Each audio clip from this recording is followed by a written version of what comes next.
Hi, this is Alcam. Welcome back to my channel. And today we're going to be talking about the speed limits that are being raised or eliminated by New York City Transit. Um, since Andy Bradford became president, um, one of the things he's doing is eliminating unnecessary speed restrictions throughout the transit system. So how did we get here? Well, if you go back to 1967, 1968, when the Taylor Law was enacted and the Frankenstein agency known as the MTA, or More Trouble Ahead, was formed by Dr. Nelson A. Rockefeller, Frankenstein, courtesy of Governor Cuomo. The problem is, since we're not under FRA, Federal Railway Administration, and their rules and regulations, the signal system takes a long time for them to change and upgrade and whatever they had to do. So, yet signal is over 100 years old, still inactive when these accidents were happening. Well, Metro North Long Island Railroad by the 90s, they were not using moving fixed blocks. They were using moving blocks. The system was up to date all the time.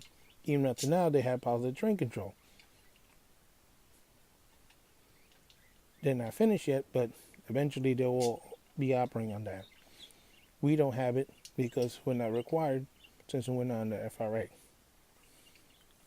So the tail law, which was used as a anti-labor law, has a double-edged effect that it also gutted safety.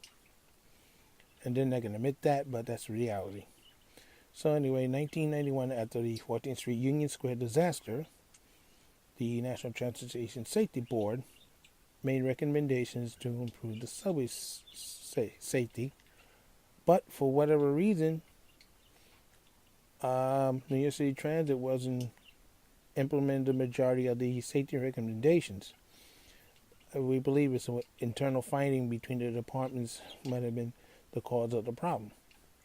They had ran the drug testing, they had the speedometers, they had the wheel detector, but the majority of the stuff that the National Transportation Safety Board was asking for, they didn't follow suit. I mean, you could find a report on the National Transportation Safety Board. Just look it up on Google. Maybe you'll find it that way. To show you why. Anyway, so June 5th, 1995 comes along. You have a collision between a J train and an M train. And my point about the FRA, the J train was built with cars built after the Taylor Law was enacted. See, with the Taylor Law, they could build cars to their desired strength. FRA requirements would have had the car built stronger. Ironically, the train that crashed into the M train, those are the last cars built under FRA. They were stronger.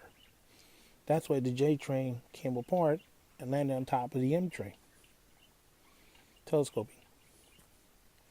So, after being heavily criticized and chastised by the National Transportation Safety Board for not following their early recommendations, now New York City Transit was going gun-ho on the speed situation. They reduced the power on trains.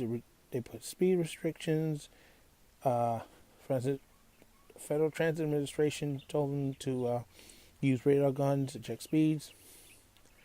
Everything possible to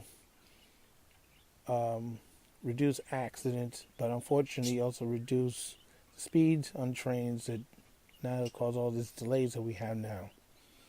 In some places, you still can't go more than 10 miles per hour, like certain switches, because you would crack them in full speed.